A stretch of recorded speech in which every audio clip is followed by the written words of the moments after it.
damos inicio al seminario permanente Justicia y Dignidad desde Gualmapu, gestado desde el Centro de Investigación y Defensa Sur, CIDSUR, organización social de base, sin fines de lucros, con 10 años de trabajo.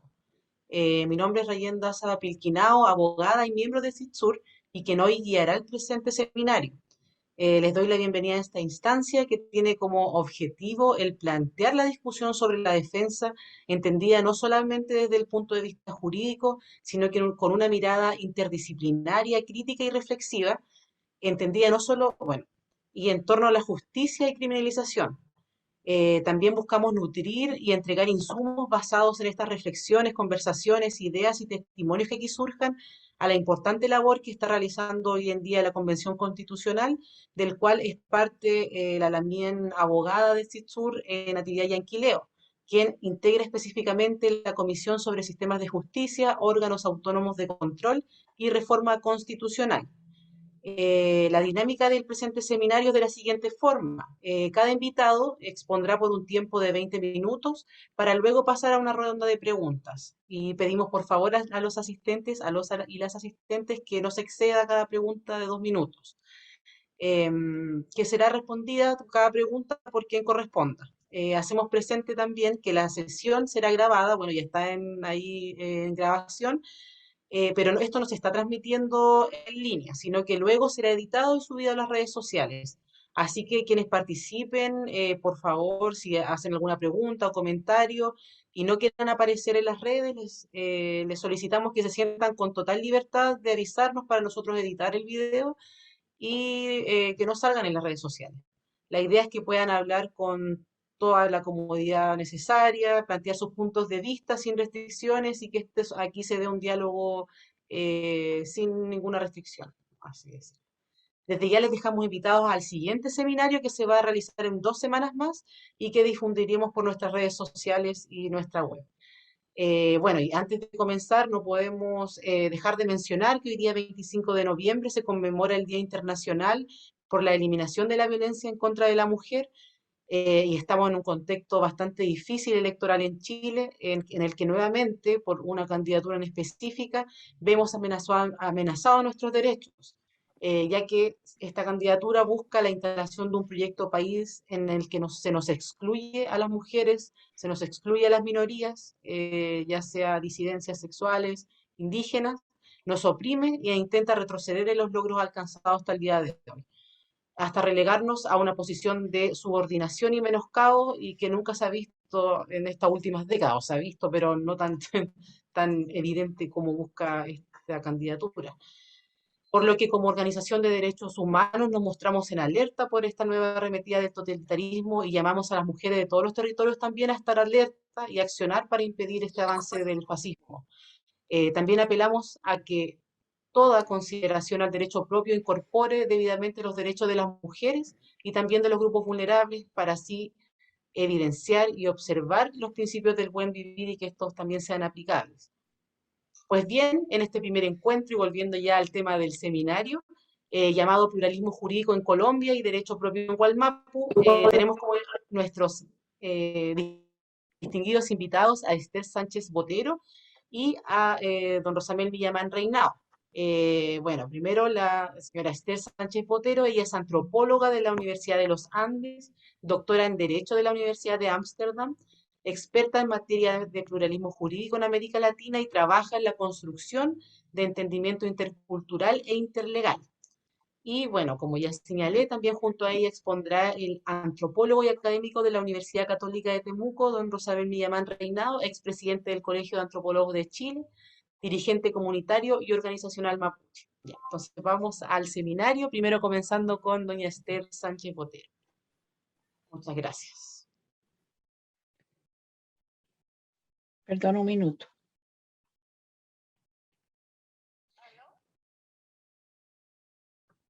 Bueno, realmente es para mí un gusto muy grande atender la invitación generosa que me ha hecho Fabián, un amigo entrañable que pues nos une este campo del derecho y de la cultura.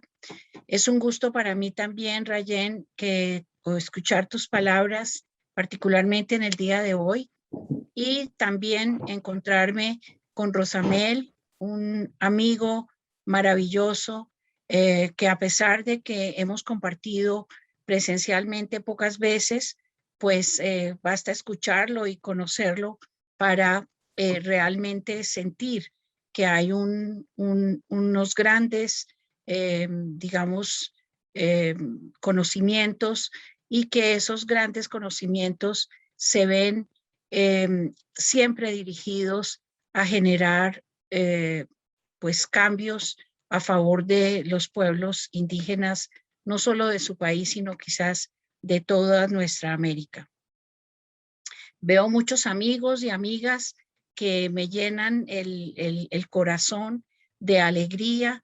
Está Armando, que nos une unas condiciones muy especiales alrededor de nuestro profesor. Está Milka Castro, está Araceli Burguet. Hay otros amigos que no he detectado, pero que aprecio mucho que estén aquí con nosotros. Entonces, me han solicitado que trabaje un poco lo que ha sido el comportamiento de la Corte Constitucional en Colombia con relación al tema del pluralismo jurídico, y en concreto a la manera como la Corte ha abordado estas situaciones de conflictos culturales y normativos alrededor de los pueblos indígenas y las comunidades tribales. En primer lugar, yo quiero expresar que en la Constitución de Colombia aparece el convenio 100, aparece el artículo 246 de la Constitución, que efectivamente le da competencia jurisdiccional a los pueblos indígenas, y que vía jurisprudencia de la Corte Constitucional con los años se les fue dando esa misma competencia jurisdiccional a los raizales de San Andrés, Santa Catalina y Providencia, a los gitanos que viven en Colombia, a los palenqueros o afros negros que resistieron, digamos, el esclavismo y se aislaron y mantienen su lengua propia y su derecho propio, también a los afro en general, y pues que este es un reconocimiento a estos pueblos indígenas y comunidades tribales, términos que son los que maneja el convenio 169 de la OIT y que hemos venido, digamos, respetando. Efectivamente, la Constitución del 91, en ese artículo, le da competencia jurisdiccional a los pueblos indígenas, como digo ya, a las comunidades tribales. Pero en ese sentido, todo el tiempo, desde 1991 hasta la fecha, ha habido todos unos casos, unas situaciones que han llegado a la Corte Constitucional vía tutela, en donde ha sido necesario examinar esos casos, esas situaciones, para que sea la Corte la que efectivamente tome un conocimiento, asuma, digamos, adentrar en esas categorías que son distintas del derecho positivo estatal, y tomar decisiones que son marcadamente importantes para la vida de los pueblos, y de alguna manera, como lo decía nuestro amigo ya desaparecido Carlos Gaviria, muy importantes para modificar el derecho estatal en Colombia. Entonces podemos decir que hay en creciendo un reconocimiento extraordinario, ya diría yo, no solo de la Corte Constitucional, sino del Consejo de la Judicatura, que es la entidad que vigila las competencias entre jueces de la República, y la Corte Suprema de Justicia, que también, digamos, cumple el papel de vigilancia fundamentalmente de la institucionalidad estatal. Entonces, podemos decir que en Colombia ha habido varias cortes, y cada una de esas cortes tiene un enfoque, unas características históricas muy especiales. Y podemos decir que la primera Corte de Colombia que le tocaron los primeros casos demasiado importantes, como eran precisamente demandas, por ejemplo, por los procedimientos que utilizan los pueblos indígenas en Colombia para sancionar delitos pensados desde su visión del mundo, o posteriormente situaciones que fueron aflorando históricamente, como por ejemplo toda la influencia de, de, de, de ¿cómo se llama? De intervenciones extranjeras en los temas de derecho que, digamos, orientaban hacia una visión hegemónica, por ejemplo, en el tratamiento a la mujer, por ejemplo, en el tratamiento a los niños, y que en alguna oportunidad podrían estar chocando con las particularidades étnicas y culturales de algunos pueblos. Entonces, estos tratados internacionales y su relación con los pueblos, digamos, no encajan necesariamente en todos los pueblos. Tenemos que tener en cuenta que en Colombia hay 115 pueblos indígenas distintos, hay 65 lenguas distintas, hay derechos propios completamente distintos entre los pueblos amazónicos, los pueblos del mundo andino, los que tienen relación con el desierto, los que están cerca de las costas del Pacífico o del Atlántico. Es decir, hay realmente culturas diferenciadas, hay cazadores, pescadores y hay indígenas urbanos. Entonces, desde abordar en primer lugar lo que era visible, los procedimientos, las normas se desconocían. Y parte del papel que hemos hecho los antropólogos con mucho orgullo ha sido el de servir de intérpretes en esa relación entre los jueces y las comunidades, no solamente los antropólogos, comillas, graduados o qué sé yo, sino también las mismas autoridades indígenas y de otras comunidades. ¿Por qué?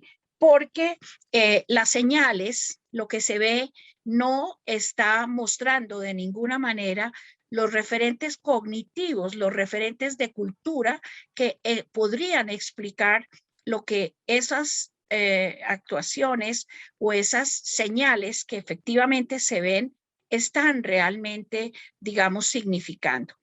Entonces, podemos decir que la Corte Constitucional constitucionalizó el uso del fuete, constitucionalizó el uso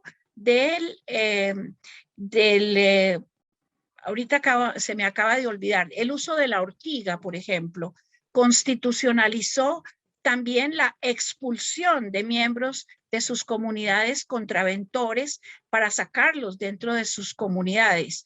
Es decir, también constitucionalizó otros debidos procesos distintos del debido proceso del derecho positivo estatal. Digamos que hasta ahí, pues todo era una sorpresa, todo era un logro de las comunidades, y después de 30 años de tener estos cambios constitucionales, pues podemos decir que esto se naturalizó. Es decir, que ya ningún juez de la República puede encontrar en estos procedimientos, para hablar de procedimientos, algo que está contraviniendo la Constitución y la ley, como lo dice el artículo 246.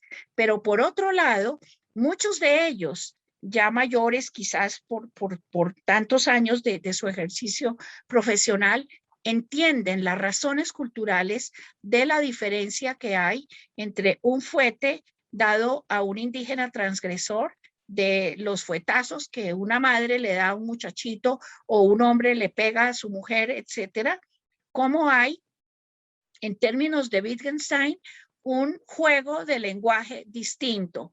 Es decir, los jueces entienden que no podían jugar ajedrez con las reglas de las damas chinas, que no podían jugar el fuete o tener un entendimiento sobre el fuete con las reglas del derecho positivo, con los principios del derecho positivo.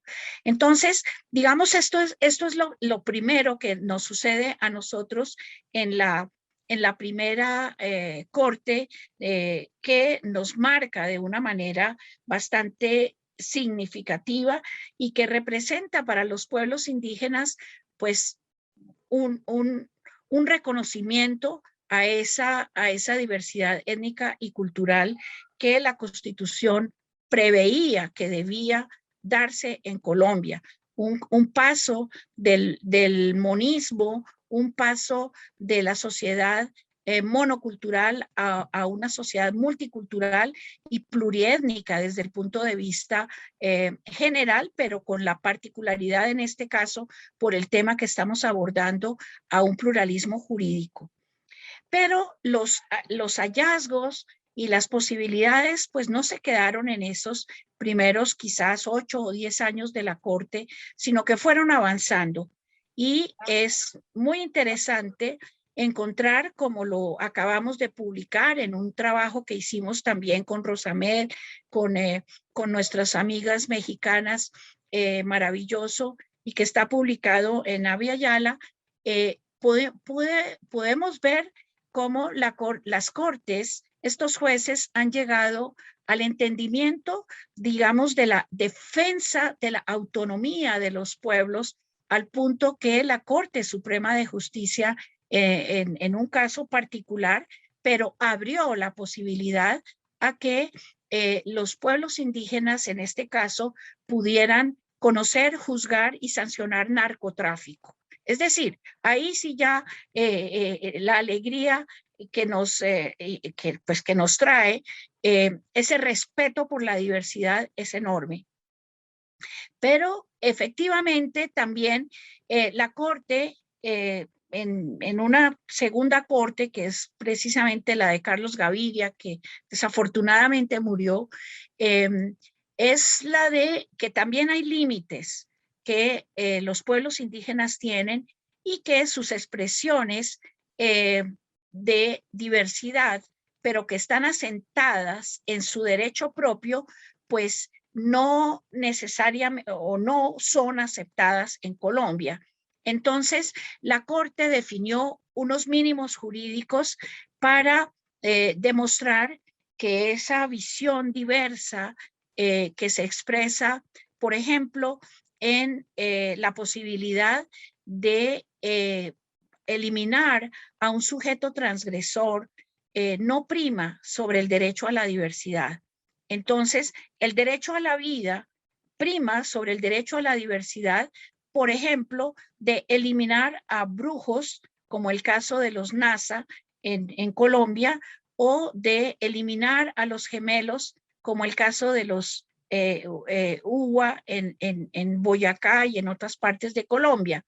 Entonces, cuando aparecen estos casos, pues la Corte toma decisiones para decir no prima el derecho a la diversidad sobre el derecho a la vida, tampoco prima el derecho a la diversidad sobre la vulneración al cuerpo, a la integridad del cuerpo, y entonces, digamos, la práctica que hacen los Embera, incluso hoy, y que la hacen cada vez más clandestinamente para digamos, vivir su derecho propio, pero sabiendo que hay una contravención en el orden nacional.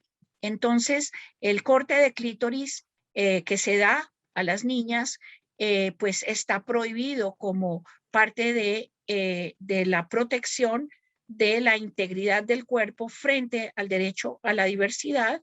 Y un tercer elemento que es la esclavización.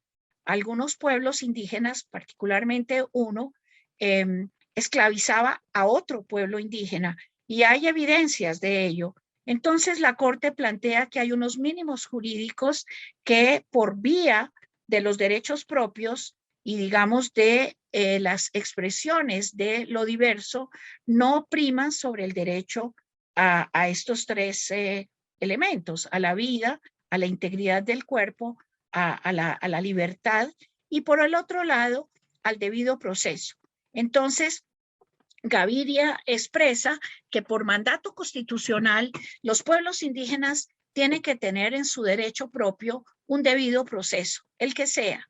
Y precisamente eso se define a partir de un caso en el cual un indígena que ya había sido juzgado, sancionado y que los padres de él vuelven a pedir que sea juzgado y sancionado porque consideran que su hijo no fue debidamente sancionado ya que cometió un asesinato y consideran que no puede ser, no se cumplió el debido proceso y es que en el momento de tomar las decisiones, la autoridad competente deben estar los familiares de la víctima y el victimario y deben estar las familiares de la víctima y pues no la víctima porque era un muerto, pero los familiares de la víctima y consideran que sus propios padres del victimario, que ellos no estuvieron en esa audiencia, digámoslo así, y que por lo tanto hubo mal juzgamiento y que su hijo debe ser juzgado de nuevo y sancionado de nuevo. Y pese a que la Defensoría del Pueblo pues sacó sacó una visión del derecho positivo estatal y es que nadie puede ser juzgado y sancionado dos veces. En este caso, la Corte consideró que sí podía ser juzgado y sancionado dos veces, dado que no se había seguido el debido proceso.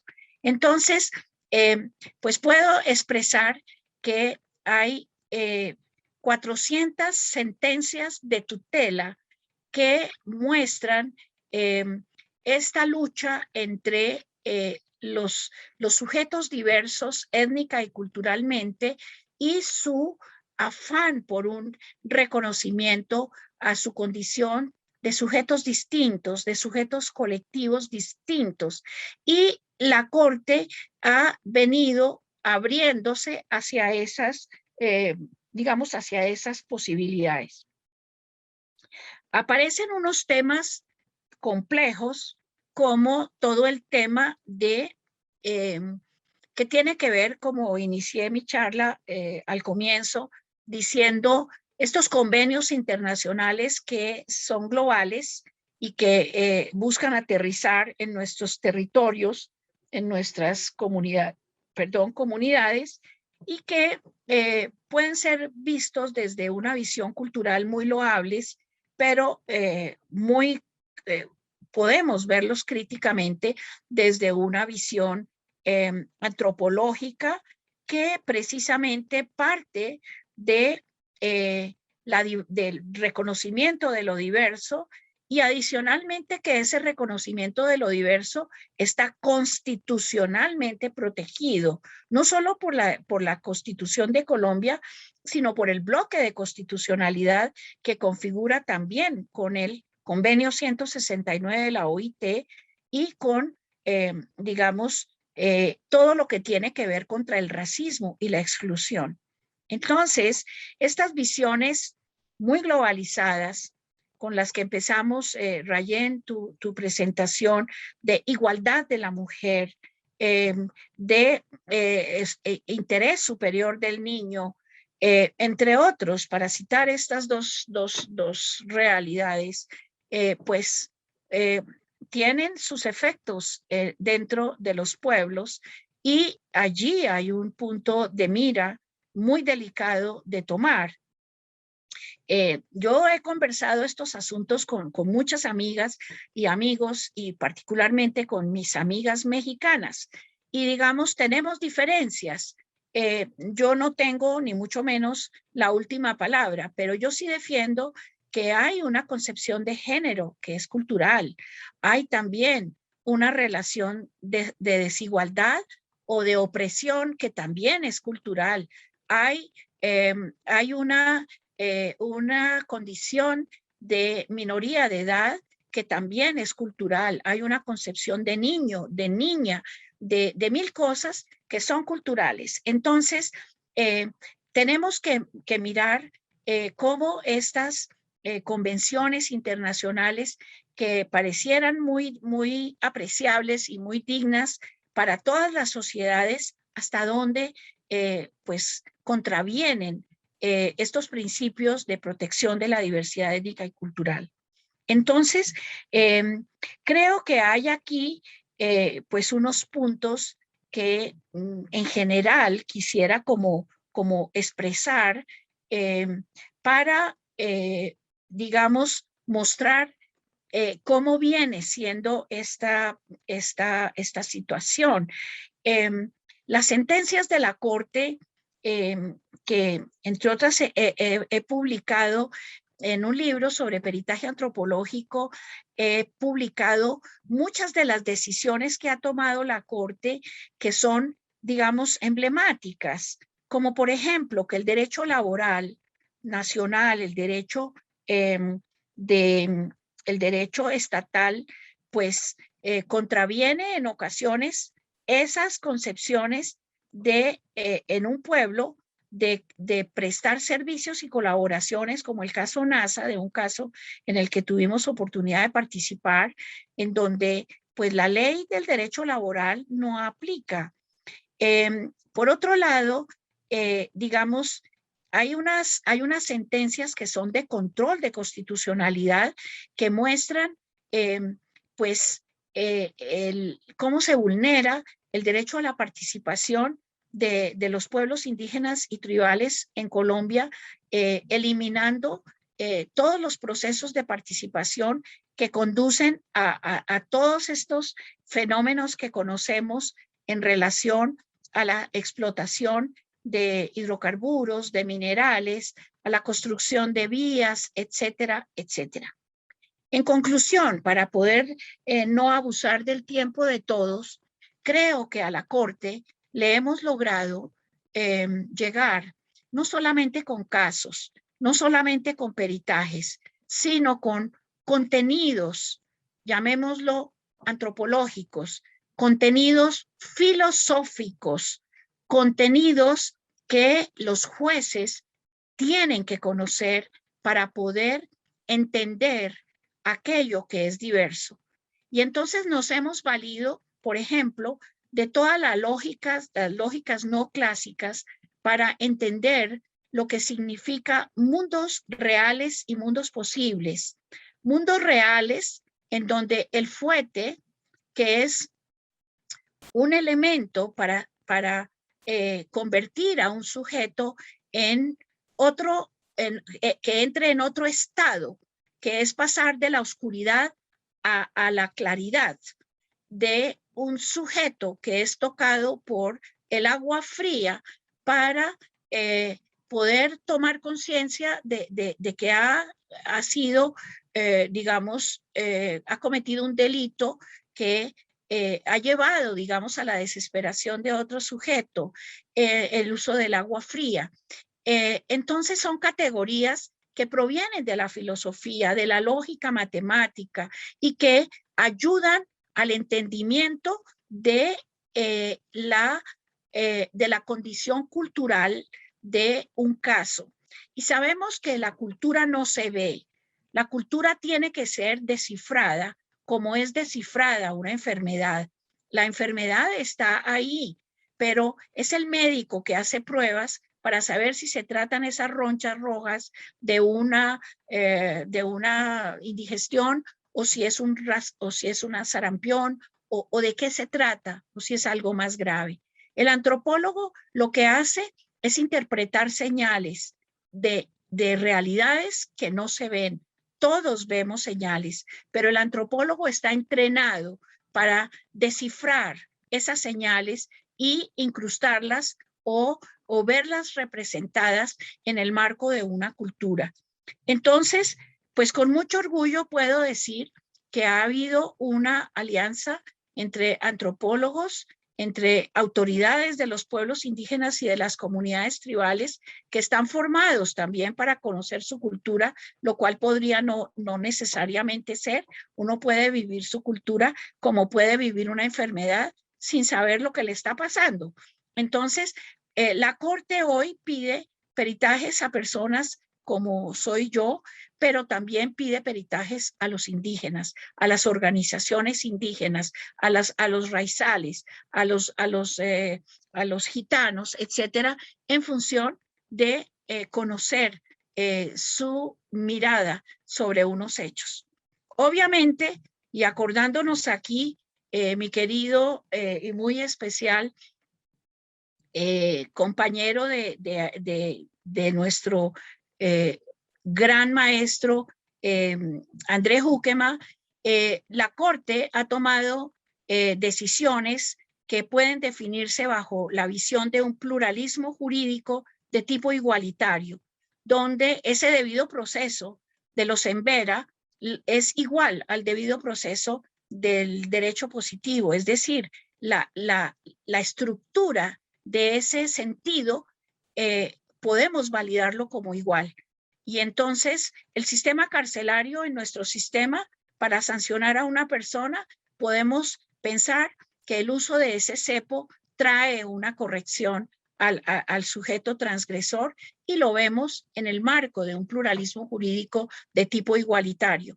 Pero precisamente André también en su lectura de las sentencias de la Corte, que las conoció a fondo porque siempre tuve la oportunidad de mandarle las sentencias de la Corte, nos trajo ese maravilloso artículo en que muestra que hay unas decisiones de la Corte que son de tipo unitario, y es que si lo tuyo se parece a lo mío, yo lo valido, pero si lo tuyo es distinto a lo mío y yo lo considero que no vale, pues yo fallo en contra de lo tuyo. Y hay sentencias en la Corte que también son de tipo unitario. No todo es un pluralismo jurídico de tipo igualitario. Bueno, dejo un espacio a nuestros queridos amigos y especialmente a Rosamed para que comparta su visión, y pues muchas gracias por esta oportunidad. Muchas gracias por su interesante exposición. Ahora vamos a escuchar al antropólogo Rosamé Millamar Reinao. Le pedimos que por favor intente conversar por 20 minutos ahí para que después las preguntas puedan hacer varias preguntas, no sé, que surja la conversación. Muchas gracias.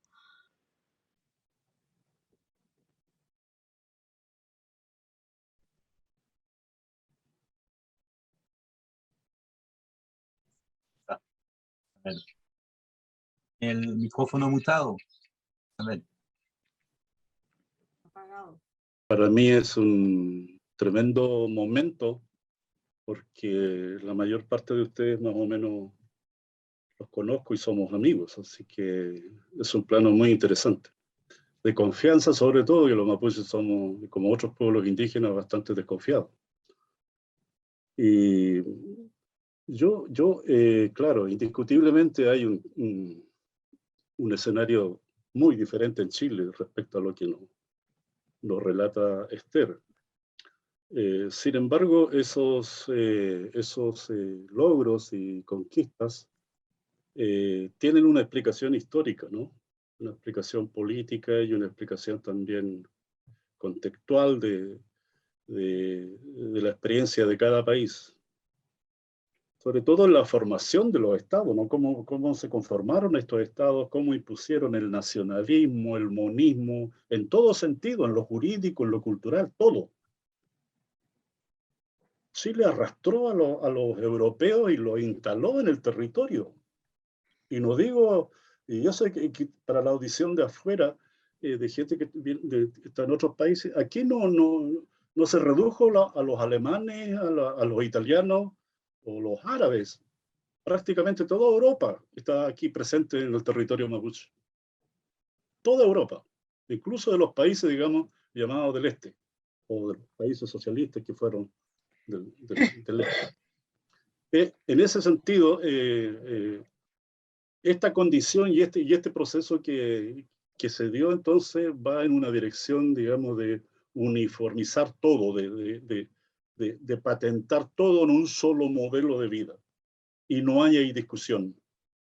No hay discusión porque no tenemos sectores sociales diferenciados en términos culturales e históricos, lingüísticos, como para haber podido tener alianzas internas, los mapuches en particular. Aquí quedamos solos y con la metralleta en la frente, luego de la ocupación y la instalación de las famosas reservas indígenas. Entonces, estamos viviendo procesos con mucha desigualdad, hoy más que nunca en esta convención que se ha instalado para discutir la nueva constitución. Y yo creo que, y allí hago una especie de contextualización de cómo podíamos entrar al escenario dando cuenta, digamos, de nuestros propios derechos mapuche al interior de esta discusión. Ahí hay un problema serio, profundamente serio. Y es que esta crisis se desarrolla fundamentalmente teniendo un actor político aquí en Chile, que es la clase media, que es la juventud de la clase media. No fueron los trabajadores, no fue el movimiento social viejo, como algunos lo denominan. Fueron jóvenes de cierto estatus, de ciertas condiciones sociales, que obviamente mantuvieron y mantienen una oposición al modelo, digamos, neoliberal que estamos viviendo. Y en ese sentido, entonces, me parece, digamos, muy importante considerar que muchos de ellos, claro, tomaron la bandera mapuche, que es un símbolo, digamos, político del movimiento, y la bandera obviamente fue conocida en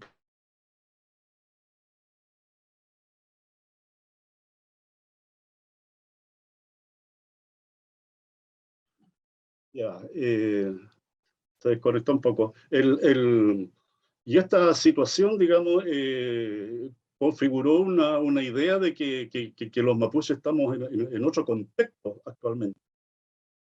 Pero vemos la última votación eleccionaria presidencial, donde tenemos una fuerza retrógrada, conservadora, de alto nivel autoritario que quiere imponerse en el país. Y frente a eso, entonces, yo discuto aquí el rol que tiene la convención en este momento. Es un rol de muchos problemas para encarar, digamos, la situación de instalar los conceptos, categorías, algunos hitos que marquen la diferencia en términos de una nueva constitución para el país. En primer lugar, yo creo que, la instalación llama la atención de esta convención llama la atención porque allí es elegida una mujer mapuche, para muchos de nosotros muy conocida. Y claro, puede ocurrir que este hecho se represente como el gran campo que van a lograr los mapuches, y en particular los pueblos indígenas del interior de la convención. Pero en el fondo, lo que yo observo desde adentro y también desde fuera, es que le estamos haciendo la pega al Estado chileno. Y poco espacio y poco margen de maniobra política tenemos los mapuches al interior. Y eso necesita una reconsideración al interior de nosotros los mapuches para poder instalar, digamos, algunos conceptos o categorías que pudieran ser necesarios, digamos, y estratégicos incorporar. El tema, y allí voy a pasar a los desafíos, ¿no? que también conocemos de la experiencia en América Latina, que la mayor parte de las constituciones son declaraciones de buena voluntad. Y el amarre y cómo opera eso en la práctica, ese es un gran desafío que tienen nuestros dirigentes que están allí participando. No basta decir que un Estado sea plurinacional y probablemente la derecha va a aprobar eso. No tiene ningún problema la derecha en aprobar eso. No hay discusión. Ya lo han manifestado algunos. El problema está cómo articulamos eso y cómo lo encajamos, lo integramos dentro de todo el sistema de derechos que se va a plantear en la nueva Constitución. Porque de alguna manera lo que percibo yo es que hay derechos y derechos. pero eso tiene que tener una concatenación, una articulación, para que tenga efectividad, porque algo puede operar en contradicción misma. Y también sucede en algunos casos en algunos países de América Latina, donde se otorgan derechos, pero en la misma Constitución se niegan los derechos. Entonces, es ese juego de palabras, de los verbos sobre todo, hay que tener cuidado. Aquí, en general, los chilenos son expertos en fabricar construcciones legales que solamente anuncian una posibilidad, no algo concreto. La ley indígena es esa. Siempre anuncian que algo puede ser, que podemos tener educación intercultural, que podemos tener cierto nivel de autonomía y no sé, el de desarrollo, autodesarrollo. Pero al final se impone la fuerza y la hegemonía, digamos, del Estado. En ese sentido, yo creo que hay un desafío grande de cómo articulamos entonces las distintas apreciaciones de los conceptos de derechos. Y estoy hablando, obviamente, de los derechos colectivos, fundamentalmente, ¿no? Lo segundo que tiene que ver también con lo que voy a hablar más adelante, con la demanda de autonomía, ¿no? que reclama el movimiento hoy día a nivel general, y es una demanda que ya tiene un tiempo instalado en la lucha social del movimiento. Y eso es un problema, es un tremendo problema, porque cada organización tiene alguna idea de lo que se entiende por autonomía. Y eso no hay, y en eso no hay consenso, ¿no? Sobre todo en esto de la situación en que estamos viviendo ahora. Es una situación ambivalente, porque un sector de la población mapuche apoya esta posibilidad de reformar la Constitución, pero hay otro sector mapuche que no le interesa eso. O por último, que están en una posición más crítica, más radical. Entonces, no es el conjunto del pueblo mapuche que está participando. Y entonces allí también hay que tener todas las condiciones que se dieron para elegir, digamos, los representantes de la convención, que fueron un par de días solamente. Siempre lo indígena queda al final. Nos pasó con el compañero Salvador Allende. La ley indígena fue tramitada y se demoró en ser aprobada en el Parlamento. Con el señor Elwin pasó lo mismo, 3 años la ley durmiendo en el Parlamento, y fue lo último. Con la señora Bachelet, los temas indígenas mapuche fueron lo último. Y ahora estamos viendo también esta experiencia. Al final, los escaños reservados, que era la esperanza del movimiento, se acoge, pero también se reduce la posibilidad, digamos, de tener allí representación. Entonces hay un escenario que es complicado, la correlación de fuerza no está a nuestro favor, y creo que es un tremendo desafío. Yo le saco el sombrero a los Lamien y a los Peñi, a los hombres que están allí participando de esto y que están conscientes de lo que está pasando. Entonces, en ese escenario de tantas limitaciones, de tanta desigualdad, ¿cómo vamos a reforzar lo poco que hemos logrado en términos del derecho de la costumbre o el derecho propio? ¿Cómo lo vamos a reforzar cuando tenemos la amenaza de la llegada de un líder con una ideología bastante diferente de todas las ideologías que hemos visto en Chile? Y en ese sentido, yo pienso que lo que va a pasar es que si llegamos a ese contexto de que sea elegido, por ejemplo, el candidato Kast, que es de la derecha, probablemente la CONADI y la ley indígena van a sufrir modificación, porque ellos promueven que el Estado se reduzca en lo máximo posible. Por lo tanto, para ellos les será fácil, porque tienen también voto a favor en el Congreso, reformular eso y cerrar las oficinas de la CONADI en varias partes del país, y punto. Entonces, estamos ante una amenaza, y por eso es un poco desordenado lo que explico yo, porque claro, podría aventurar yo de las posibilidades de cómo hasta ahora se ha venido distinguiendo gérmenes, atisbos, categorías conceptuales que hablan del derecho propio mapuche. Y eso, desgraciadamente, se ha dado en el marco de la represión, no de las condiciones normales de una sociedad. no sé si gracias a los presos, por decirlo así, pero como resultado de tener tanta represión, los abogados de alguna manera han buscado la estrategia de poder defender e interpretar el acto delictual que según el Estado ha cometido el mapuche frente al sistema. Entonces es una ingeniería propia y allí los antropólogos han hecho una gran contribución. Entonces hay un escenario que se ha ganado, pero eso se puede perder ahora repentinamente. Y en ese sentido, entonces, yo creo que de alguna manera hay logros en este plano, y esos logros hay que defenderlos. Los logros que hasta este momento, que tenemos una defensoría penal mapuche en esa línea, pero también tenemos que mirar más allá del derecho propiamente tal, sino ver las condiciones que está viviendo la población, mirar la salud. Todo esta es la noción de la vida que se está construyendo también y que está siendo influenciada por el mundo Winca.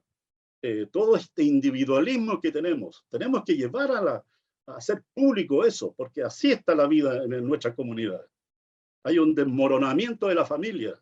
Los valores en la familia están continuamente siendo alterados, sobre todo porque los niños son tomados en la comunidad y llevados a la escuela y están todo el día en la escuela, pero no tiene ninguna palabra del abuelo o de algún anciano que le diga algo a sus nietos ahí en su vida, digamos, de juventud. Entonces, yo creo que finalmente, yo creo que sí se pueden lograr, sobre todo la demanda por los derechos territoriales y sobre todo sobre el agua. Yo creo que ahí tenemos sintonía con una buena parte, digamos, de los convencionales, el derecho al agua. Y obviamente dentro de los mapuches tenemos una categorización de los distintos tipos de agua. Hay aguas que son comestibles, bebibles, por decirlo así, ¿no? Y otras que no lo son. Entonces, también todo el problema de la contaminación hoy día es otro fenómeno que hay que tener en cuenta. Entonces, termino aquí para dar cuenta de esta preocupación, de que hay muchos aspectos en el derecho propio mapuche que tiene que ver con la noción de familia, que tiene que ver con el matrimonio. Hay muchos eventos e instituciones que están presentes como el Yillatul, como el Mafú, que es el casamiento, como, no sé, otras actividades que hay sociales que se mantienen desde un punto de vista mapuche, y allí opera el sistema jurídico propio mapuche. Ahí hay que estar, ahí está operando el sistema con mayor nitidez. No quiero decir eso que un mapuche que anda con un celular o un blue jean no sea mapuche, pero yo creo que en los grupos que están más consolidados en su identidad pueden allí ellos demostrar estas prácticas propias mapuche. Así que dejo por ahora esa discusión. Chalto.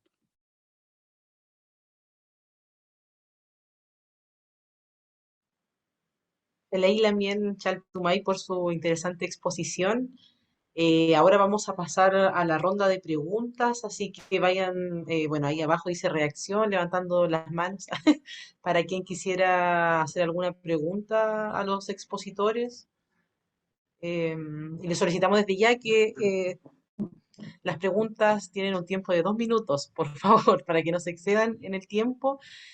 Y también recordar para los que han llegado tarde de que estas son sesiones que están grabadas y que luego se van a editar.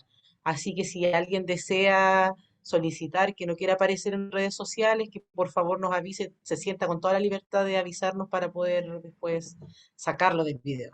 Así que eso.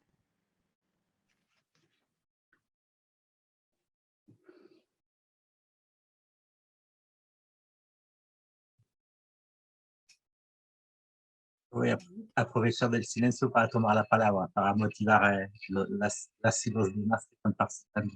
La verdad que tengo una multitud de preguntas para Esther, pero también para Rosamel, así que voy a limitar solamente para no ser como, o sea, para también dejar espacio para los demás. Sobre lo que nos contó Esther, que o sea, es súper apasionante.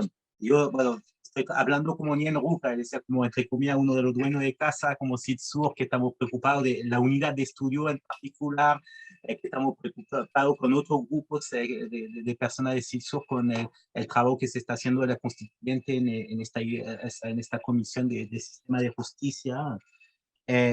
Y como con esta mirada, digamos, cómo nosotros podemos como traer como algunas cosas, esta experiencia que nos comentó Esther a la redacción de la Constitución y también a la proyección de su aplicación de una cierta manera. Yo me pregunto de esta manera, o sea, de lo que entiendo, de lo que nos explica Esther, que es lo que está en la Constitución, o después hay una interpretación que se está haciendo por la Corte Constitucional de esta manera. Hay como un fenómeno de externalidad de esta manera que hace que son como personas quizás como que no son indígenas de la Corte que van a decidir si es válido o no la forma de hacer justicia a través de antropólogo o experto indígena. Y cómo, lo que me preguntaba es cómo evitar estos efectos de externalidad de esta manera, de siempre estar como dependiente. Le explicaste muy bien, al menos hay un avance por comparación a Chile, que el antropólogo puede ser también como experto indígena, lo que en Chile es más complejo. Hay que ser antropólogo y lo indígena no es muy objetivo, así que no puede ser experto de esta manera. Hay un avance, pero igual sigue, tengo una impresión que como esta idea de pluralismo subordinado o de building de esta manera, donde al final igual uno siempre depende un poco de la corte, o sea, en ciertas decisiones que se está tomando. Y que va evolucionando, de lo que son criterios que van evolucionando con lo que decía de los límites, de los mínimos jurídicos que van como evolucionando. No sé cómo evitar, o no sé qué hace ese efecto de esta manera, que yo veo como algo quizás como, al final los indígenas piden por una autonomía, por ahí como están los límites de la autonomía, también siempre hay una corte encima que va interpretando o no, si está bien, si son como tú dijiste al final un poco, corresponde al canon de lo indígena, la representación indígena. Otra pregunta rápida que siempre me pregunté, que hay como Esther, quizás otra gente que está en algo así, en que nosotros en Wallmapu tenemos como esa complejidad, o sea, uno conoce un poco la situación de Wallmapu, que uno siente que en las comunidades el derecho propio no está completamente instalado. A veces está instalado, a veces no está instalado, hay una diversidad de situaciones de esta manera, que hace que uno piensa que una jurisdicción propia hoy en día no se podía como pensar al nivel de todo el territorio, de todas las comunidades. Ahí como hablo adelante Rosamel, que sabe más de este tema, pero yo tengo un poco esa sensación.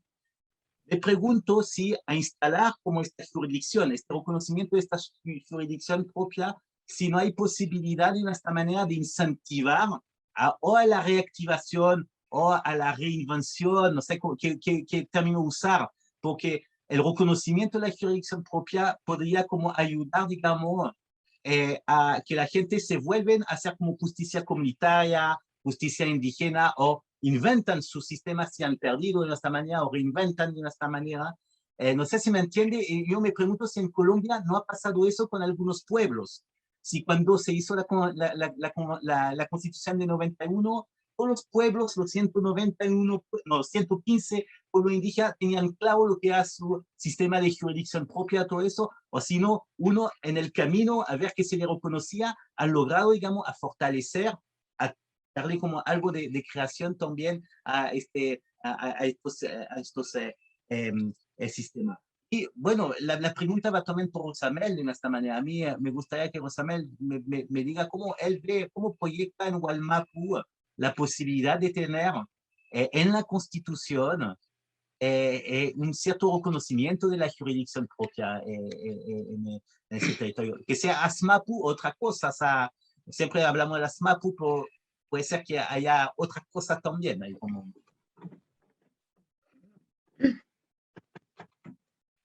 Ryan, ¿respondo? Sí, sí, por favor, responde y de ahí. Bueno, muchas gracias, Fabián. Primera cuestión que planteas es, digamos, si se considera una intromisión irrespetuosa o en contra de la autonomía de un pueblo, la presencia de personas no indígenas para contribuir a definir una serie de asuntos? Bueno, realmente se trata de pruebas que solicita la Corte y que como tal pueden ser solicitadas a los mismos indígenas o a una persona externa.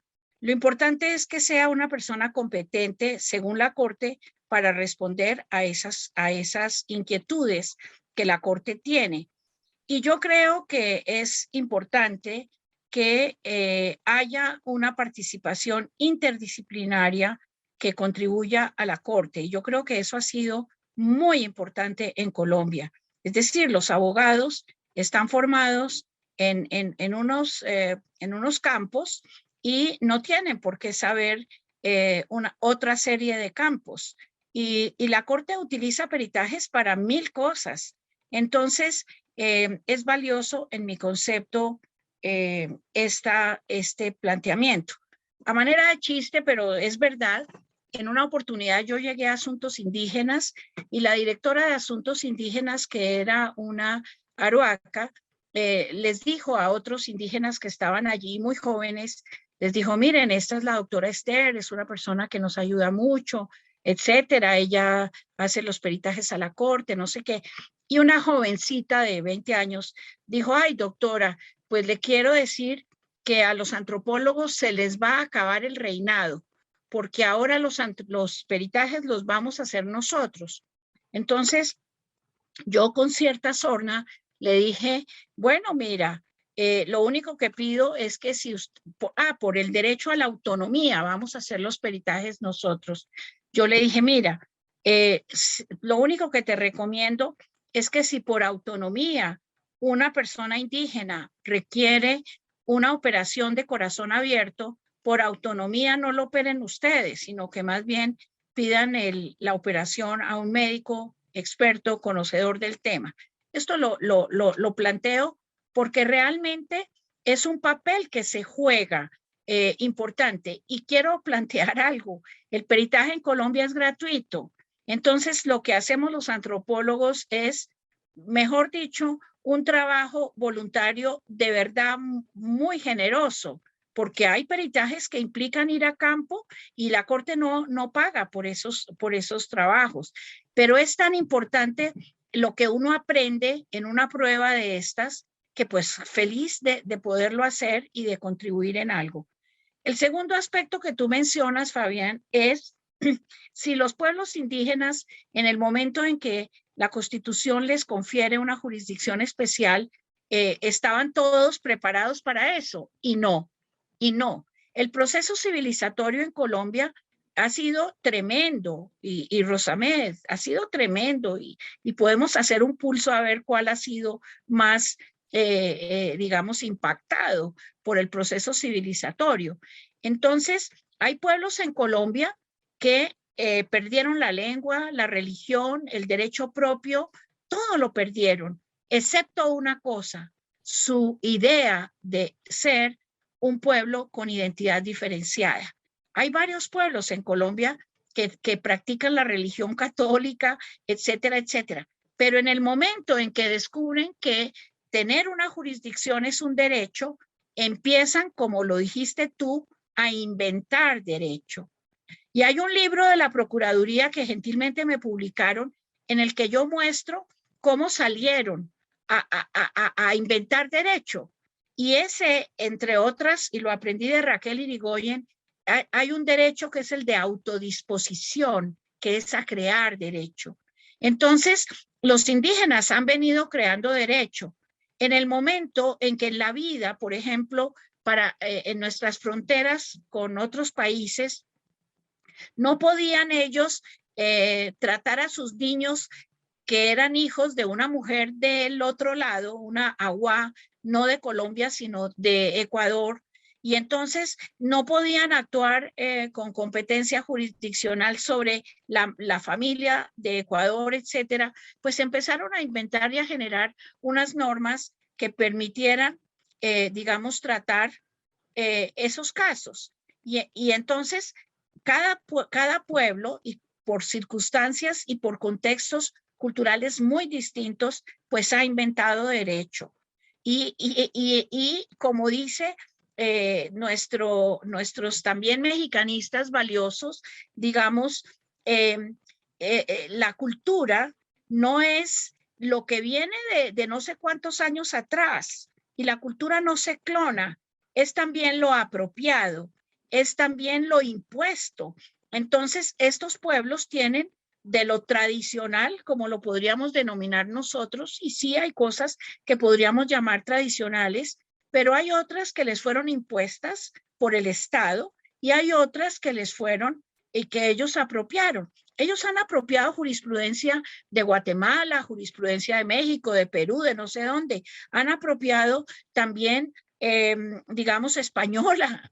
Hay que ver lo que uno ve también de la jurisprudencia de la Corte Interamericana. Sus argumentos para defenderse en múltiples casos provienen de investigación de lo que hacen otros y cómo lo apropian, igual que Colombia. O sea, Colombia su derecho positivo tiene del español y tiene del centroamericano y tiene del alemán y del francés y es el derecho estatal colombiano. No está separado, aunque podríamos hacer una historia del derecho de cada uno de estos derechos. Entonces, bueno, y quería decir también un poco pensando en Rosamed, mira, y lo dije en el artículo que publicamos recientemente, y es, uno podría hablar, como lo estoy haciendo yo con mucho orgullo, de cosas positivas que pasan en Colombia, pero también podríamos hacer una reunión para hablar de las desgracias que pasan en Colombia con relación a los pueblos indígenas, de los niños que se mueren de hambre, del impacto de grandes proyectos sobre la vida de las mujeres, sobre el maltrato infantil, sobre lo que ustedes quieran. Y fundamentalmente también del esfuerzo de la institucionalidad del Estado en algunos ¿cómo se dice? Servidores públicos que lo que quieren es eliminar a los indios. Y en este momento podemos decir, como dice Boaventura de Sousa, que los medios de comunicación son ahora la estrategia más importante para desacreditar a los pueblos indígenas. Y esto no es cuento, esto cala en la vida de los ciudadanos que, digamos, bueno, se enfrentan los indígenas a este tipo de situaciones. Mira, me pasé 2 minutos, 3 minutos, pero es tan emocionante que yo me puedes cortar cuando quieras para no abusar de la palabra. Ya. No sé si quisiera agregar algo a esa pregunta, o sea, a la respuesta, la mía en Rosamel.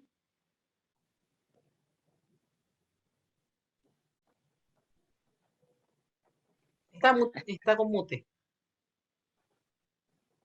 Está con mute. Milka, está hablando Milka, la voz. Sí, no, después viene la pregunta de Milka, No se Patricia. oye. Ahora Sí, no sí. sé, es que no, ahora sí. Sí, y ahora sí. Ya. Bueno, yo voy a complementar lo que señaló Fabián en la pregunta. ¿Cuál sería la estrategia que tenemos los mapuches hoy día y de estos logros que hemos alcanzado? Yo creo que hay un campo bien interesante que todas las ideas, proyectos y modelos de políticas interculturales. Yo creo que eso tiene un reconocimiento y una legitimidad en Chile ya de bastante tiempo. Entonces no hay mayor discusión sobre ese tema. Y desde allí, desde ese campo del fenómeno intercultural, bueno, ha sido plasmada la idea y un reconocimiento de los hospitales interculturales con mucha fuerza en la región y a nivel continental. Chile, y en el caso mapuche, aparece como una región que está desarrollando esa línea de trabajo y ha tenido legitimidad todo el trabajo que se ha venido haciendo. Entonces, bueno, detrás de ese concepto, entonces hay muchas dimensiones que es lo que entendemos por interculturalidad. Entonces yo creo que allí sería un fenómeno, digamos, interesante de poder reforzar eso y y hablar a futuro, ¿no es cierto?, de la justicia intercultural como se habla en otras esferas, digamos, de América Latina. Nada más. Correcto, correcto, estoy de acuerdo. Ya. Ahora la pregunta de doña Milka Castro, por favor. Vamos a esa pregunta. Luego Patricio y luego Luis. En primer lugar, un gran abrazo para Esther, qué gusto verla después no sé cuántos años, Esther, que no nos vemos, pero ya vendrá un relajo presencial. Bueno, y a mi querido amigo, compañero Rosamel, por cierto también, un gran agrado verlo y escucharlo. Sin duda, en estos momentos me llama mucho más la atención haciendo una pregunta a Rosamel por un hecho de que estamos viviendo un momento muy crítico en el país. Entonces me pareciera como quimérico, fantasioso por ahora hablar del tema del reconocimiento de los derechos de los pueblos indígenas cuando se encuentran en un estado de excepción, Rosamel, cuando están militarizados, cuando no se les han querido reconocer ningún derecho, cuando se les está confundiendo, se les está culpando al pueblo mapuche de narcotraficantes, de robo de madera, es decir, los delincuentes de la región. Y no hay voces no se ven voces claras que salgan diciendo que no es así. Rosamel lo ha dicho muy bien, que los pueblos indígenas están divididos, porque el Estado no se ha detenido en su política de dividir entre un grupo que va por el desarrollismo y los otros que van por la recuperación de territorios, no hay autonomía. Y sobre todo, en la región de la Araucanía le ha dado muy fuerte la derecha, ¿no?, con estos planes de desarrollo. Entonces, hablar de reconocimiento de derechos, hay un solo libro escrito sobre derecho consuetudinario, que es interesante, ¿no?, de Miguel Melín, no tenemos más. Pero yo quisiera, Rosamel, ¿cómo te sientes tú cuando estás en un contexto militarizado, en un estado de excepción, y con las características que yo he dado, digamos? ¿Cuáles son las miradas que tú podrías tener en un presente o en un futuro cercano? No digo si sale el candidato que se reconoce ampliamente como una opción casi fascista, ¿no?, por no decirlo totalmente, que él ya ha dicho que no va, que va a impugnar el convenio, que no lo va a ratificar, es decir, que va a coartar los derechos de los pueblos indígenas, ya lo ha dicho, sí, ¿no? Entonces, eso es como una quimera lo que estamos hablando, pero hablemos del presente. ¿Qué está pasando ahora? ¿Qué está ocurriendo ahora? Si pudieras... No tengo noticias, la verdad, a menos que vean internet. Y quiero aprovechar que tú estás aquí para saber qué está ocurriendo. Y porque esto tiene que ver con el derecho propio, ¿no? Y con el derecho consuetudinario, y con la posibilidad de que se reconozca un pluralismo jurídico en la Araucanía. Yo creo que jamás, ahora jamás. Tal vez en otros pueblos, pero no en ese territorio. Está en la zona roja de este país. Y así se llama en Chile, ¿no? Le están llamando la zona roja. Gracias, Rosamel. ¿Respondo? Sí, por favor. Sí, Bueno, responde.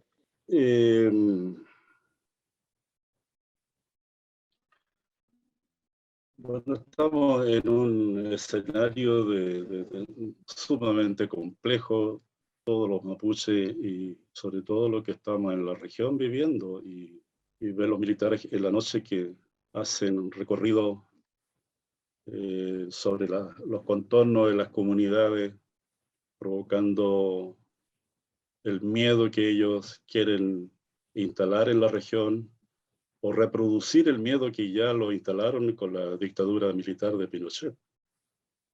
En ese contexto, uno, sobre todo en lo que tú me preguntas, Milka, uno se vuelve atrás en el análisis.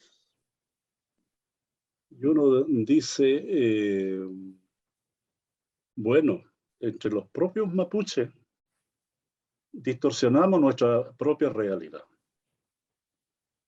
El entusiasmo, la emoción, la convicción, cuando se logra, si no hay una madurez de alguien que te esté controlando y que tú estés participando, esas emociones se transforman en actos de mucha rebeldía. Y Y sobre todo cuando tenemos una juventud que está al tanto de lo que está pasando, no todos, obviamente, pero un sector importante que está asimilando esta profunda desigualdad que estamos viviendo, sobre todo con la presencia de los militares en la región. Entonces, yo sería, y de hecho lo estoy haciendo, partidario de que tenemos que tener una autorreflexión todos los mapuches, de los más radicales hasta los más pacifistas, por decirlo así. Porque entiendo que el voto a favor de la derecha fundamentalmente viene también de los propios mapuches. De los propios mapuches. Y uno si mira y observa el porcentaje de votación en Arauco, en la provincia de Arauco, donde está más delicada la situación, la derecha ganó arriba del 51% de votación en Tirúa, en Contulmo. Entonces algo pasa allí. Y los dirigentes que se atrevieron a instalar allí un movimiento armado van a tener que pensar muy bien lo que están haciendo. Y nosotros también, los que estamos en alguna medida incorporados en la academia, también tenemos que autorreflexionar y hacernos una autocrítica. Porque este modelo también nos llevó a una especie de explotación académica terrible. Toda la carga que tiene cada académico que le exigen anualmente es un tema que uno vive completamente instalado en el modelo, digamos, que la universidad y el Estado ha impuesto. Entonces tenemos que tener una reflexión de eso, y de los del grupo más violento al grupo más pacífico, por decirlo así, hasta la gente que no está participando directamente de la lucha, ¿no? Porque también hay comunidades que no se mueven y no tienen un discurso. Entonces, ese es un foco. Lo otro es un asunto transgeneracional o generacional. Los viejos con los jóvenes.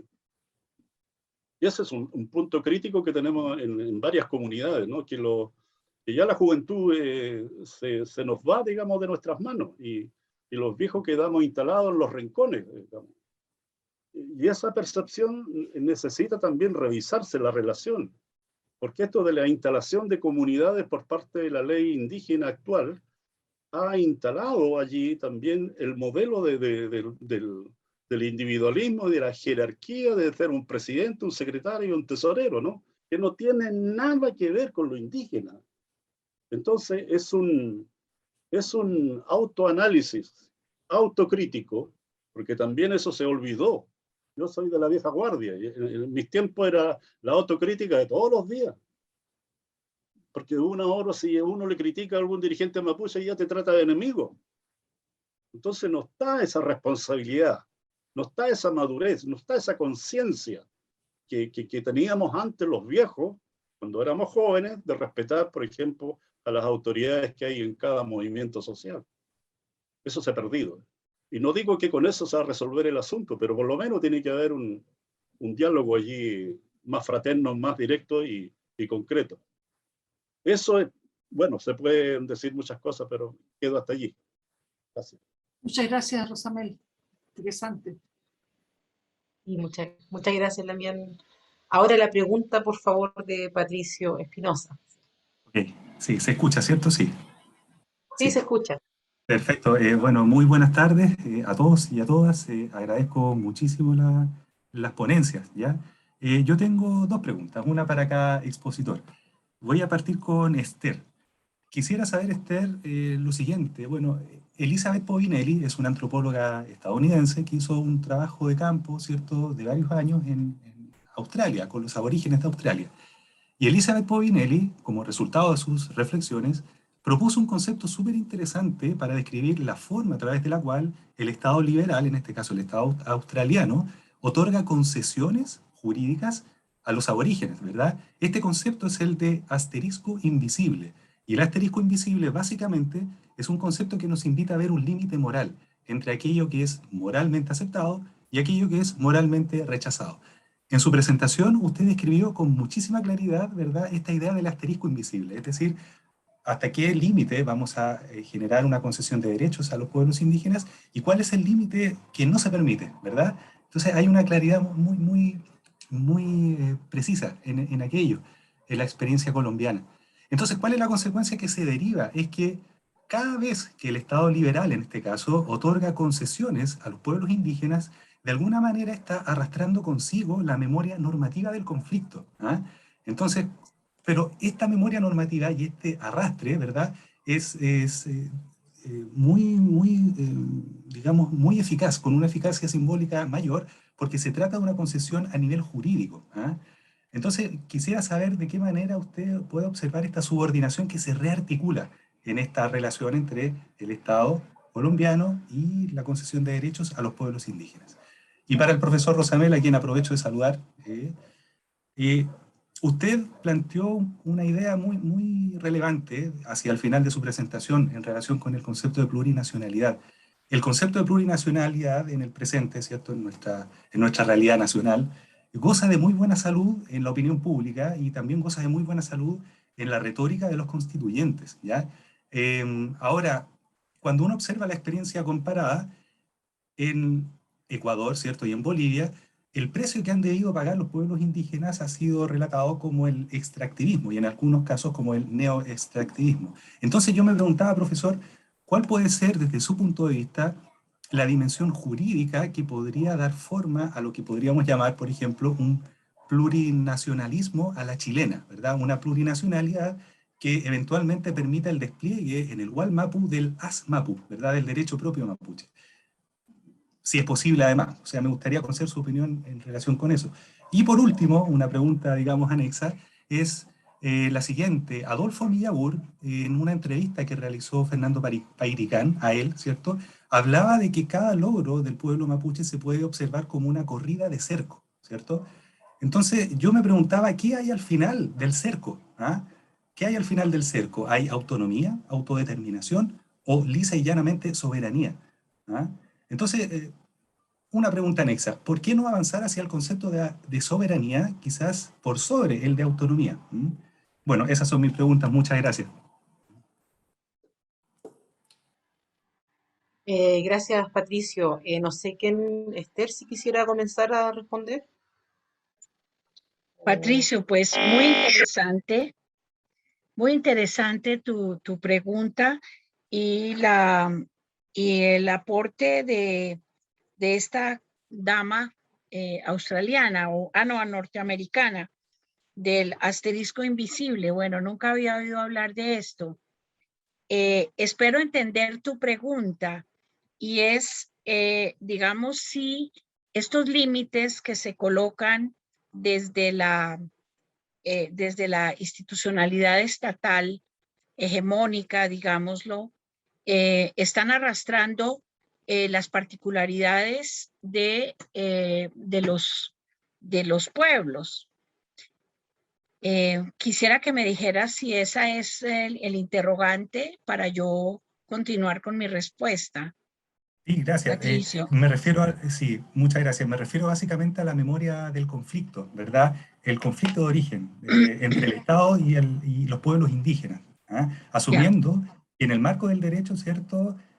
Todos los estados liberales tienen el pecado original, ¿cierto? Como diría Duncan Edison, de positivizar su poder político en territorios indígenas. Entonces, si nosotros asumimos ese pecado original, siempre va a estar siendo arrastrado en las concesiones que el Estado ofrece a los pueblos indígenas. Me refiero a eso. ¿Ah? Bueno, espero haber comprendido y y poder responder.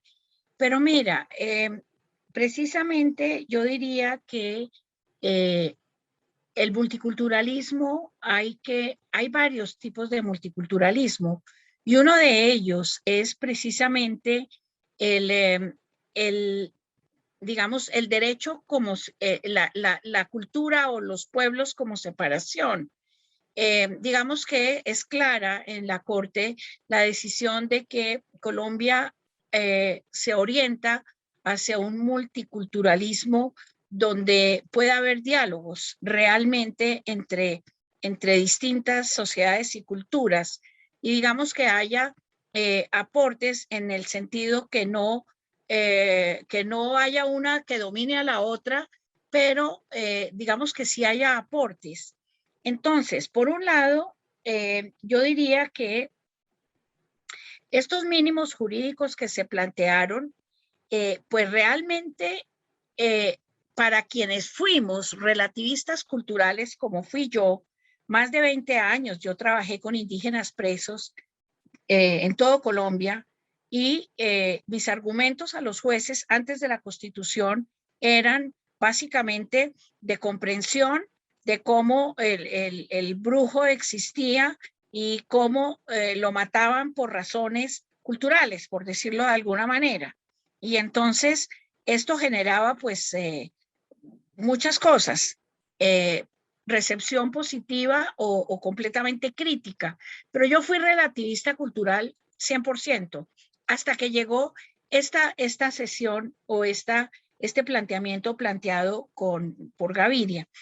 Yo creo lo siguiente, yo creo que el Estado en general no da puntadas sin dedal, y así como uno medio se prepara para responder a mil cosas, yo diría que la institucionalidad del Estado se orienta hacia puntos como los que plantea Rosamed, como es la individuación y la monetarización de los sujetos en función de precisamente poder manejar esas diversidades que estorban a un proyecto hegemónico de sociedad.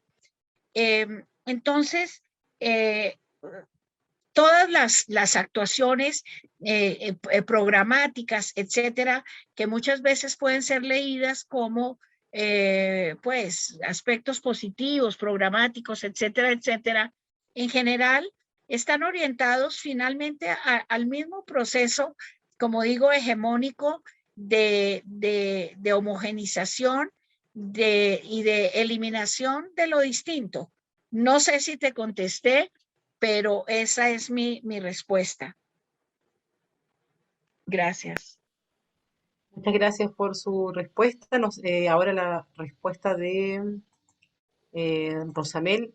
Y después con las últimas dos preguntas de Luis Acuña, que estaba, no sé si ahora sigue, y Alejandra Barbosa. Bueno, no era el tiempo. Bien, yo creo que lo que hay que tener claro que la nueva constitución no va a resolver todos los problemas de la población chilena y menos del pueblo mapuche.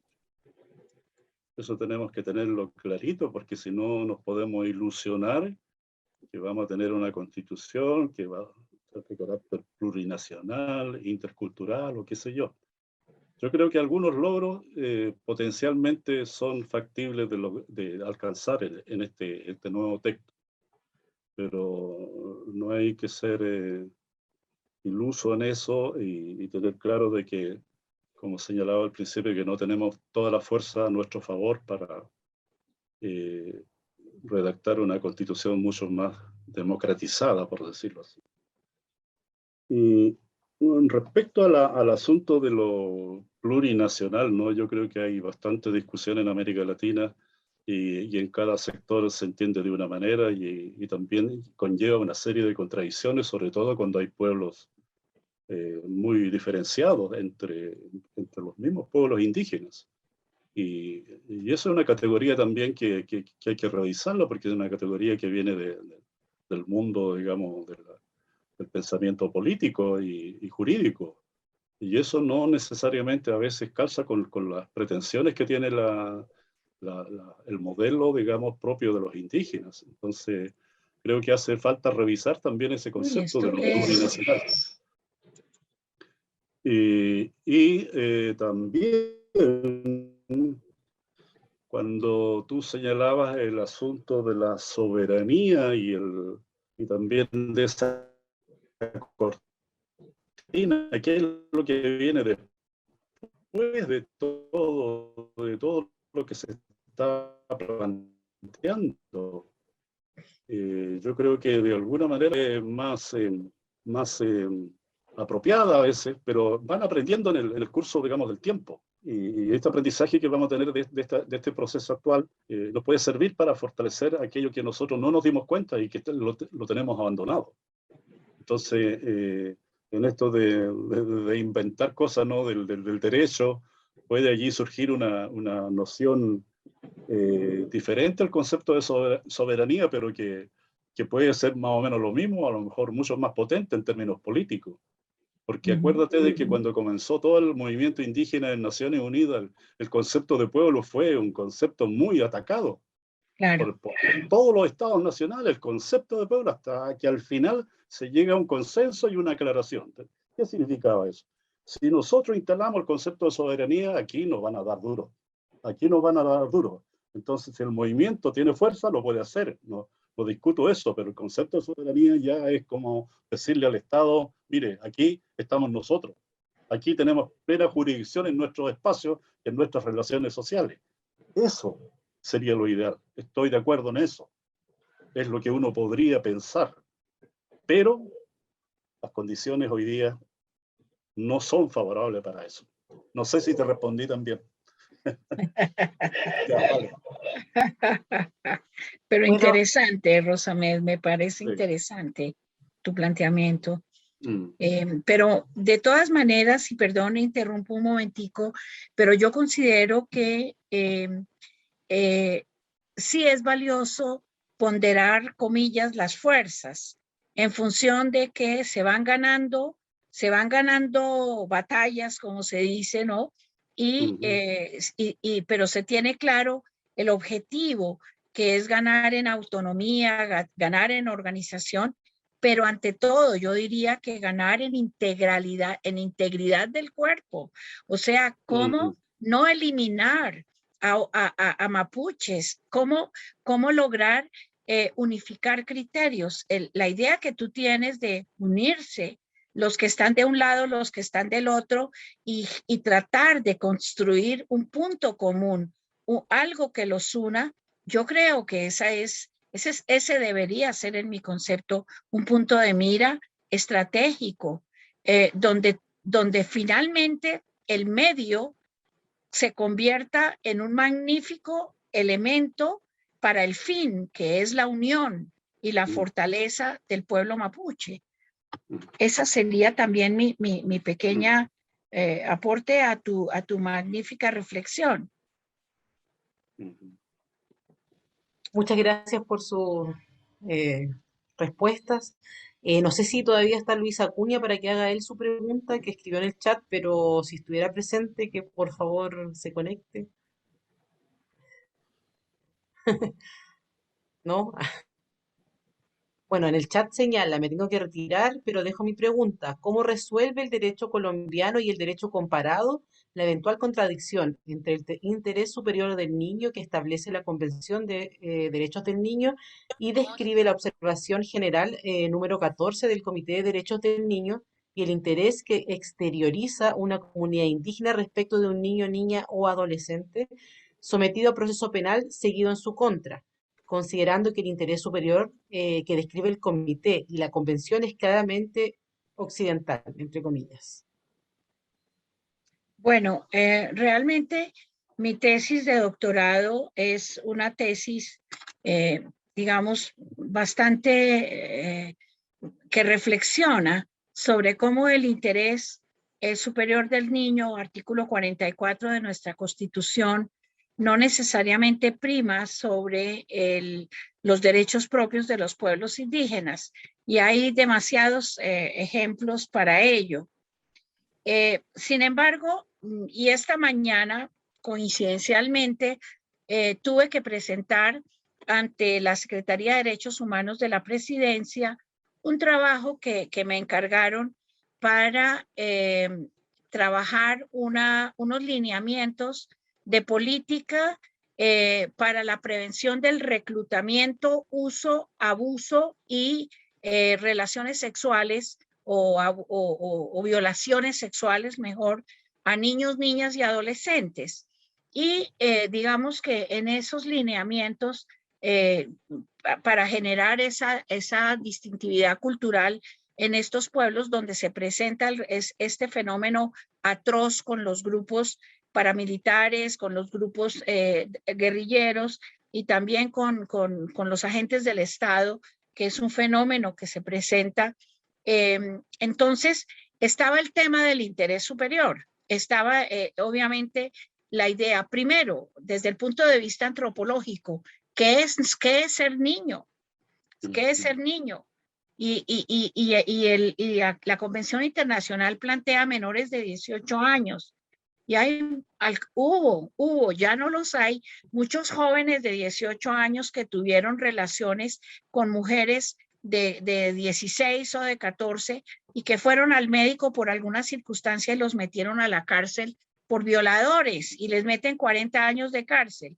O sea, entonces, este es un tema demasiado complejo, puesto que tanto la Constitución como los convenios internacionales plantean, digamos, esa deferencia por los niños, niñas y adolescentes y menores de 18 años. Entonces, yo diría que hay una casuística que hay que ponderar.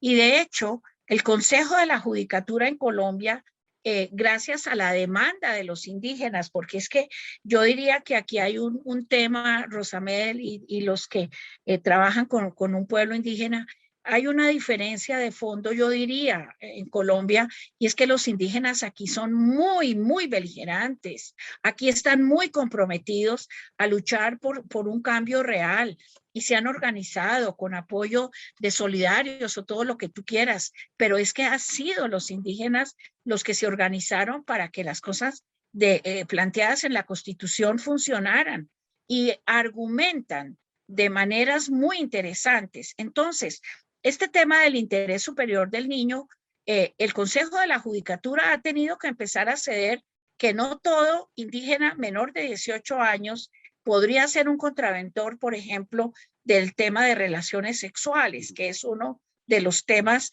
comillas, globalizado, etcétera, etcétera. Y el Consejo de la Judicatura le ha dado competencia jurisdiccional a las autoridades de los pueblos indígenas para que juzguen casos en los que sí hay violación, porque también el concepto de violación no es un concepto universal.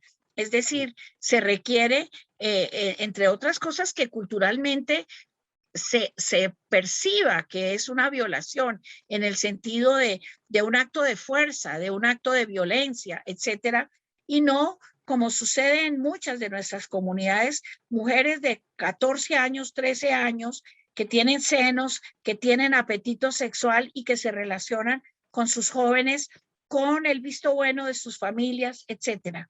Ahora, me ha tocado como perito en la corte tratar los casos, por ejemplo, del matrimonio temprano y de la maternidad temprana para demostrar que a pesar de que culturalmente está aceptada esta realidad, los efectos sobre las mujeres, niñas, digámoslo para nosotros, niñas de 13 años que ya o de 14 que tienen un hijo, a veces están esperando un segundo hijo, ¿cómo afecta esa maternidad temprana la vida real de una niña, de una mujer ya hecha mamá, pero para uno, pues una niña?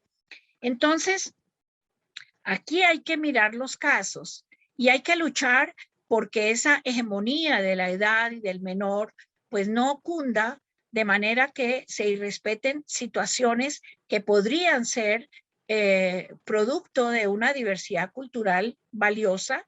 Y otro asunto, reunida con mujeres hace como 2 años en algún evento que me pidieron que las apoyara, porque algunas comunidades quieren realmente eliminar la maternidad temprana, ¿sí? Y para ello requieren cambiar unos ciertos códigos culturales en donde el enamoramiento, el cambio de mano laboral, el ingreso de la mujer al territorio del hombre, bueno, todo lo que significa el parentesco, digamos, en distintas expresiones, pues es una parte que está integrada a la totalidad de una sociedad. Y entonces separarla a través de estos mensajes estatales y de estos códigos estatales, pues puede estar desajustando una sociedad. Este es un tema muy complejo. Pues mi tesis está a la orden para los que les interese ese tema, porque tratamos de adentrar en los peligros que significa el interés superior del niño como un genérico que se tiene que acomodar en todas las sociedades de igual manera que como está pensado en el marco de nuestra sociedad. Gracias. Muchas gracias, Esther, por la respuesta. Ahora vamos a la última pregunta para no extendernos tanto, que es de Alexandra Barbosa. Le doy la palabra para que pueda hacer su pregunta.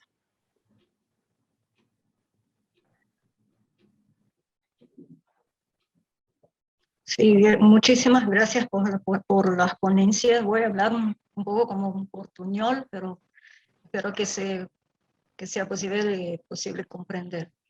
Estoy aprendiendo muchísimo, es un debate que me interesa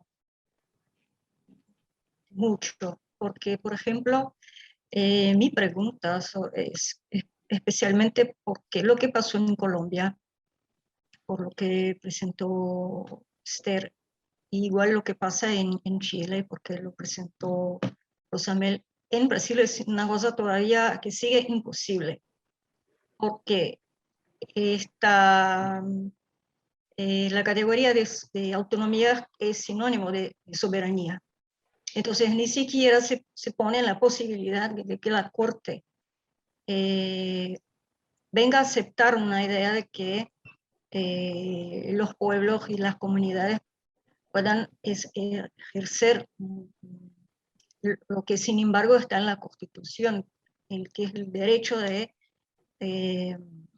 poner cuestiones en la justicia, ¿no? Que termina la tutela predictadura militar. Entonces, la pregunta sobre todo para Esther es cómo fue posible el proceso en Colombia. Yo me imagino cómo ha pasado, pero cómo se pasó, pero no conozco en detalles.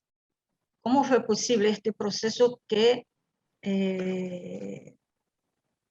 con que la Corte tenga aceptado o tenga hoy en día pasado a actuar según, digamos, dos marcos jurídicos? Muchísimas gracias. Muchas gracias, Alexandra. Hablas muy bien español, perfectamente hablas español. Entonces, pues mira, una vez María Teresa Sierra, que todos la conocemos, comentando de estos temas, un día en su tonito mexicano me dijo, oye, ¿y en Colombia cómo le hacen? ¿Cómo le hacen? Pensando que efectivamente, ¿cómo han pasado las cosas? Claro, hay estudios en Colombia sobre el movimiento indígena, que es muy importante. Son estudios muy importantes. Cómo los indígenas se han organizado para luchar, digamos, por sus derechos.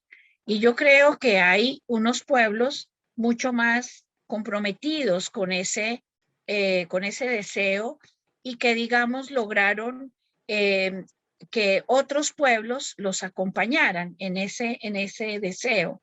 Entonces hay una organización nacional indígena que tiene ya muchos años, unos 25 años, y que no deja pasar de lado nada. O sea, están ahí todo el tiempo demandando, poniendo tutelas, etcétera, en función de ser tenidos en cuenta. Yo diría que, y lo digo pues así suene un poquito pedante, pero yo diría que primero tuvimos muy buenos constituyentes y muy buenos constitucionalistas. En general, nosotros no estudiamos constitucionalismo y el antropólogo que va a hacer peritajes a la corte tiene que conocer constitucionalismo, cómo funciona una constitución, cómo funciona una instancia de control de constitucionalidad. Digamos, cómo son los elementos de interpretación constitucional para llegar a una decisión. Entonces, yo diría que estos indígenas que hacen peritajes, los antropólogos que hacemos peritajes, digamos, nos la jugamos para poder ser buenos interlocutores con las cortes. ¿Me explico? Porque de otra manera, por ejemplo, yo tengo 2 peritajes que se hicieron en Colombia antes de que yo hiciera peritajes en Colombia en los años 79, 80, 1979, algo así. Esos 2 peritajes lo que eran era una etnografía del pueblo, una cosa así de grande, de cómo así, de cómo asá, de cómo esto, de cómo lo otro, pero no iban directo a mostrarle al juez lo que el juez estaba preguntando, que puede ser una cosa muy corta, pero que le permita entender el elemento diverso. Y bueno, y creo que estos magistrados conocen también de constitucionalismo. En Colombia había 2 vertientes de magistrados, los que estaban formados, digamos, en Europa, en la visión francesa o alemana incluso, y llegan 3 magistrados que estudiaron en Estados Unidos. La hermenéutica norteamericana para interpretar hechos es muy distinta que la hermenéutica europea. Entonces, introducen 3 magistrados unos test para examinar un caso que revolucionan hasta cierto punto la corte, porque la corte la corte que estaba formada en otras categorías y en otras formas de interpretar el derecho, se transforman con la introducción de la hermenéutica norteamericana, que es extraordinaria y que aprendemos a hacerlo, inclusive las autoridades indígenas. Yo he trabajado con indígenas formándolos para que sepan interpretar los hechos de cultura y puedan, digamos, ponerlos en evidencia de manera que los jueces puedan entenderlos y, bueno, llegar, como decimos, a unos fallos igualitarios o a unos fallos pues que no respetan la diferencia cultural. Yo creo que hay una fuerza política organizada, sistemática, de conocer lo que es el otro de una forma muy especial. Termino diciendo lo siguiente: en nuestra revista que muy amablemente Fabián puso en circulación y donde Rosamel trabajó un artículo también muy interesante, hay un artículo de un mexicano que no me acuerdo cómo se llama, pero que él trajo un elemento que a mí me sorprendió, y es que en México los indígenas estaban usando el derecho estatal como medio de defensa. Y yo dije, pero por Dios, en Colombia eso lo están haciendo los indígenas toda la vida. Es decir, las argumentaciones que toman es diciéndole, mire, esto dice el 169, mire, esto dice la declaración tal, mire, esto dice la jurisprudencia de la Corte Interamericana, mire, ustedes no nos pueden fallar en esto. Entonces, es una apropiación del derecho estatal, pero para la defensa de su propio derecho. Y a mí me sorprendió que se dijera por parte de este autor en esa revista, que ahí está para que la puedan leer, que en México ha cambiado algo interesante que empieza a ser efectivo, y es que a los magistrados o a los jueces les están hablando en sus términos, y a esos magistrados y abogados hay que hablarles en sus términos para que entiendan cómo el derecho que ellos dicen saber y dicen conocer no lo están aplicando. Y creo que esa es un poco la cosa que ha pasado aquí en Colombia. Muchas Muchas gracias por gracias su por tu intervención. pregunta. Gracias, Alexandra. Bueno, de parte de CITSUR y también del equipo constituyente de Natividad y Anquileo, damos las gracias a todos los que nos acompañaron el día de hoy en estas interesantes exposiciones. Dar las gracias especialmente a Esther, a Rosamel, también Rosamel, por sus planteamientos. Y bueno, sin duda todos estos planteamientos se les van a transmitir al equipo de Natividad y Anquileo, que en el día de hoy lamentablemente no pudo estar debido a que está en Lota en este momento sesionando la constituyente. pero pues, como ya les dije, se va a transmitir todo el conocimiento, valioso conocimiento que aquí se compartió a su equipo. Muchas gracias y Mira, nos vemos en quiero unas 2 expresar semanas. algo cortico y agradecer inmensamente esta invitación que nos pone contra la pared para mirar todo lo positivo y como digo, no quiero ser, digamos, mostrar un rostro que es perfecto, ni muchísimo menos. Aquí hay grandes problemas.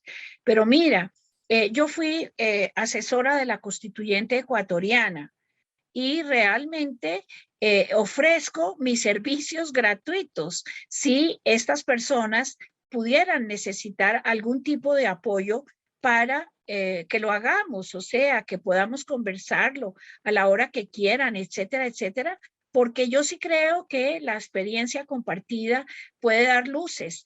Entonces ofrezco eso con mucho gusto y yo sé que amigos míos constitucionalistas importantes, etcétera, en el sentido que conocen bien todos estos laberintos que hay, pueden colaborarles y estamos abiertos a eso porque definitivamente Chile tiene que entrar en una política de reconocimiento y de fortalecimiento étnico que hay que hacerlo cuanto antes.